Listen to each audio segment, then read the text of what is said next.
بسم اللہ الرحمن الرحیم۔ السلام علیکم معزز طلباء کرام، آپ سب کیسے ہیں؟ آج ہم تفسیر بیضاوی کے سبق نمبر 148 کو پڑھیں گے۔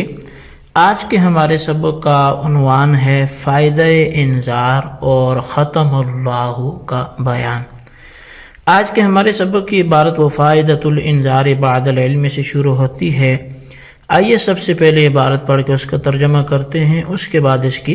وضاحت کی طرف بڑھتے ہیں۔ مصنف علیہ رحمہ لکھتے ہیں وفائدۃ الانذار بعد العلم بأنه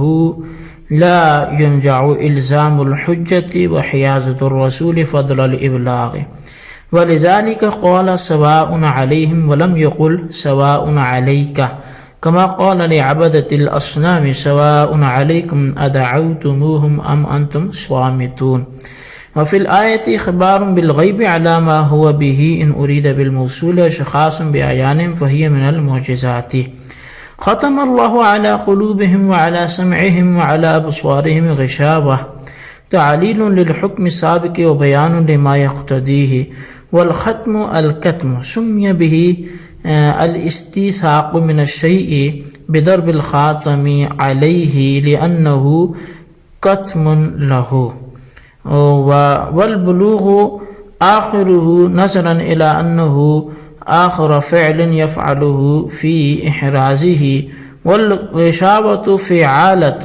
من غشاه إذا غطاه بنيت لما يشتمل على شيء كالعصابة والعمامة۔ اور انذار کا فائدہ جب کہ یہ معلوم ہے کہ وہ کفار کے لیے نافع نہیں ہے، وہ یہ ہے کہ ان پر حجت قائم ہو جائے گی اور نبی علیہ الصلوۃ والسلام کو تبلیغ کی فضیلت حاصل ہو جائے گی۔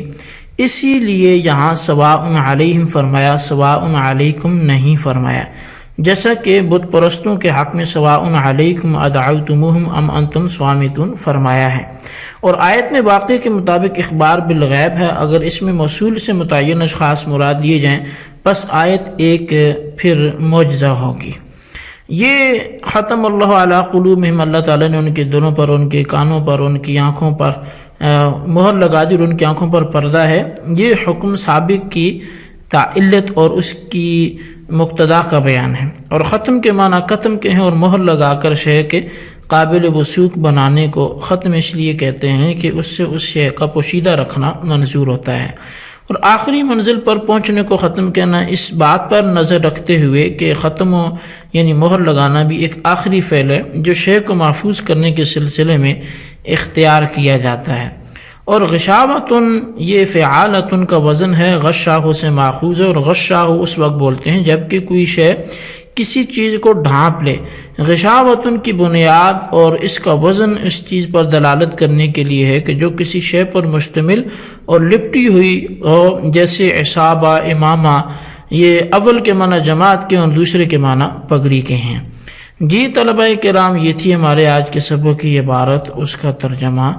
اور اس کی وضاحت جو آپ نے سنی۔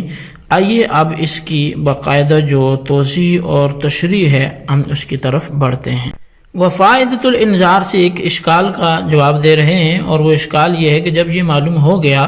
کہ انذار و عدم انذار کفار کے جو ان کے بارے میں ہے وہ ان کے حق میں نافع نہیں ہے، تو پھر اس کے بعد حضور کو ان کو ڈرانا یہ تو بے فائدہ ٹھہرا، یعنی کوئی فائدہ ہی اس کا نہیں رہے گا جب پتہ بھی ہے کہ اللہ نے ان کے آنکھوں پر، کانوں پر، دلوں پر مہر لگا دی اور وہ ایمان بھی نہیں لائیں گے، تو پھر نبی علیہ الصلوۃ والسلام کا ان کو ڈرانا یہ تو ایک بے فائدہ سی چیز ہوئی، اور کسی بھی نبی سے بے فائدہ چیز کا صادر ہونا یہ تو نبی کی شان کے خلاف ہے۔ تو اب اس کا پھر کیا جواب ہوگا؟ تو جواب یہ ہے کہ انذار کا فائدہ اسی میں منحصر نہیں ہے کہ منذرین کو اس سے کوئی نفع پہنچے، یعنی جن کو ڈرایا گیا وہی اس سے کوئی کامیابی حاصل کریں، وہ نہ بھی کریں تو فوائد ڈرانے کے پھر بھی ہیں۔ وہ اس کے علاوہ یعنی منذرین کے فائدے کے علاوہ بھی دو فائدے ہیں۔ ایک فائدہ تو یہ ہے کہ الزام حجت ہو جائے گا، یعنی نبی علیہ الصلوۃ والسلام نے اپنا فریضہ ادا کر دیا، اور اللہ تبارک و تعالی نبی علیہ الصلوۃ والسلام کے ذریعے ڈروا کر حضور کی رسالت کو عام کرنا چاہتا ہے تاکہ کفار پر حجت قائم ہو جائے، اور وہ قیامت کے دن پرسش کے وقت کوئی عذر بیان نہ کر سکیں۔ اور پھر یہ نہ کہہ سکیں کہ ہمیں تو پتہ ہی نہیں تھا کہ ہمارے پاس تو کوئی رسول نہیں آیا تھا۔ اور دوسرا جو اس سے فائدہ ہے وہ یہ کہ نبی علیہ الصلوۃ والسلام کو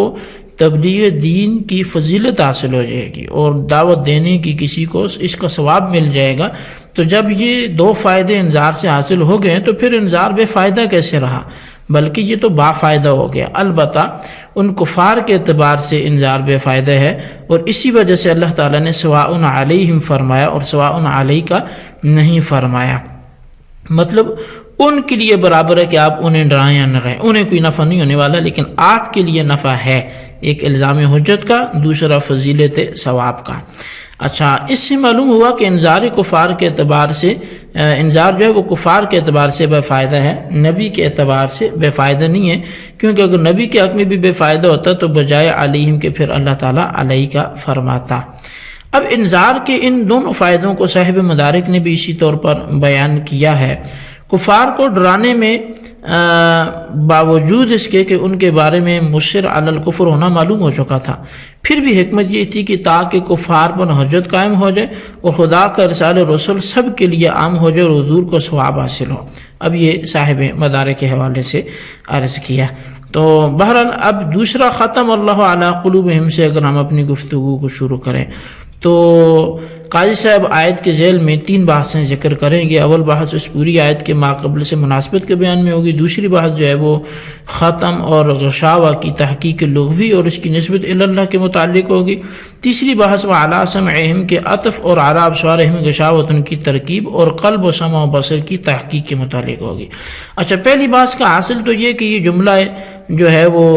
ختم اللہ یہ سبب ہے اور لا یؤمنون یہ مسبب ہے، اور چونکہ سبب کو مسبب سے مناسبت ہوتی ہے اس لیے اس آیت کو بھی ماقبل سے مناسبت ہے، اور چونکہ سبب اور مسبب میں کمال اتصال ہوتا ہے اس لیے اس آیت اور ما سبق میں کمال اتصال ہوگا، اور کمال اتصال کی صورت میں حرف عطف نہیں لایا جاتا، اس لیے ختمہ سے پہلے حرف عطف نہیں لایا گیا۔ خفاجی نے ترک عطف پر اس طرح کلام کیا کہ جو جملہ ختمہ ہے یہ حکم ہے لا یؤمنون کے لیے،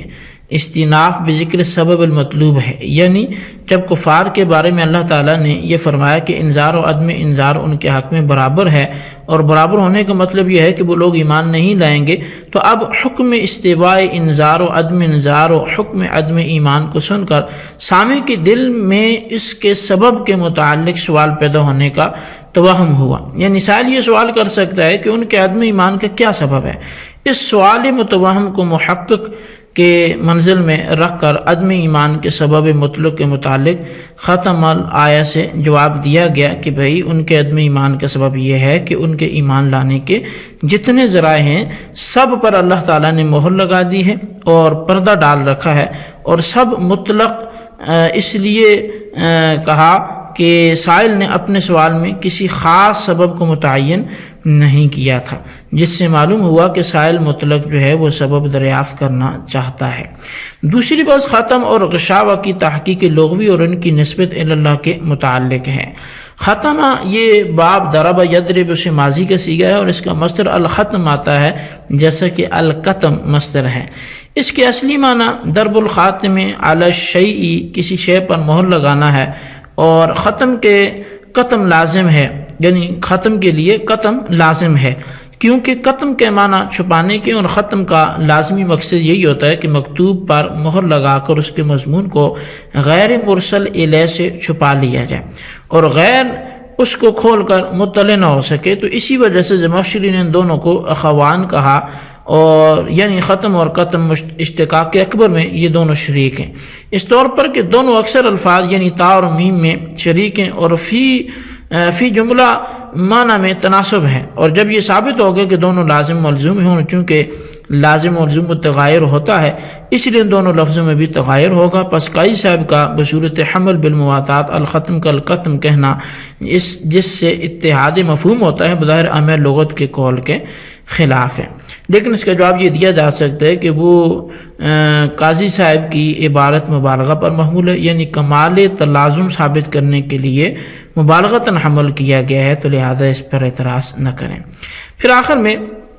سمیہ بہ الاستیثاق من الشیء سے قاضی صاحب نے ختم کے اصلی معنی بیان کر کے یہاں ختم کے ثانوی اور مجازی معنی بیان کر رہے ہیں۔ چنانچہ فرماتے ہیں کہ ختم مجازن دوسرے معنی میں بھی مستعمل ہے۔ اول تو استیثاق ہے، یعنی کسی شے پہ مہر لگا کر اس کو قابل وثوق و قابل اعتماد بنانا۔ اس معنی مجازی اور حقیقی میں مناسبت یہ ہے کہ کسی شے کو پختہ اور قابل وثوق بنا دیا گیا مہر لگا کر۔ اور دوسرا معنی تکمیل کے لیے ہے، یعنی کسی شے کے کسی مکمل اور آخری حد تک پہنچ جانے کے معنی میں، جیسا کہ ختمت القرآن کہ میں نے قرآن کو پڑھ لیا اور اس کے آخری حد تک پہنچ گیا۔ اسی طرح جو خرام جس کے ذریعے کسی شے کو باندھا جائے اور اگر اسی افعال کے آخر میں تام الحق کر دیں تو مشتمل علی الشیء و محیط شے کو معنی ادا کرے گا۔ تو بہرحال یہ جی کہ یہ اس کی کچھ تحقیق تھی ختم اور غشاوہ کے حوالے سے۔ یہ اگر غشاوہ پڑھیں یعنی فا کلمہ کے کسرہ کے ساتھ تو پھر جو ہے یہ کلمہ اسم اعلیٰ کے معنی ادا کرتا ہے، جیسے رکاب، ذریعہ، رکوب۔ تو لیکن اگر آپ اسے غشاوہ پڑھیں یعنی اگر فعال کے وزن پر اس کو لیا جائے تو پھر اس وقت اس کے جو معنی آتے ہیں وہ ما یفضل و یسقط من شیء کے ہوں گے، یعنی وہ چیز جو بچ رہے اور استعمال کے بعد گر جائے، جیسے کناسہ اس غبار اور کباڑ کو کہتے ہیں جو جھاڑو سے گر جاتا ہے۔ بہرحال جی یہ ہمارے آج کے سبق کی عبارت ترجمہ اس کی وضاحت تھی، اس کو اچھی طرح سمجھیں، اس کے خلاصے کو اپنے رجسٹر پر ضرور لکھیں، بالخصوص ان سوالات کے جوابات دیں۔ سوال نمبر 1 ہے کہ کفار کے عدم ایمان کے ثابت ہونے کے باوجود ان کو ڈرانے کا کیا فائدہ؟ سوال نمبر 2 یہ ہے کہ غشاوہ کا کیا معنی ہے اور اگر فعال کے وزن ہو تو پھر کیا معنی ہے، وضاحت کریں۔ اللہ تبارک و تعالیٰ سے دعا ہے جو کچھ ہم نے پڑھا سنوں سے یاد رکھنے کی توفیق نصیب فرمائے، آمین بجاہ نبی الامین صلی اللہ علیہ وسلم۔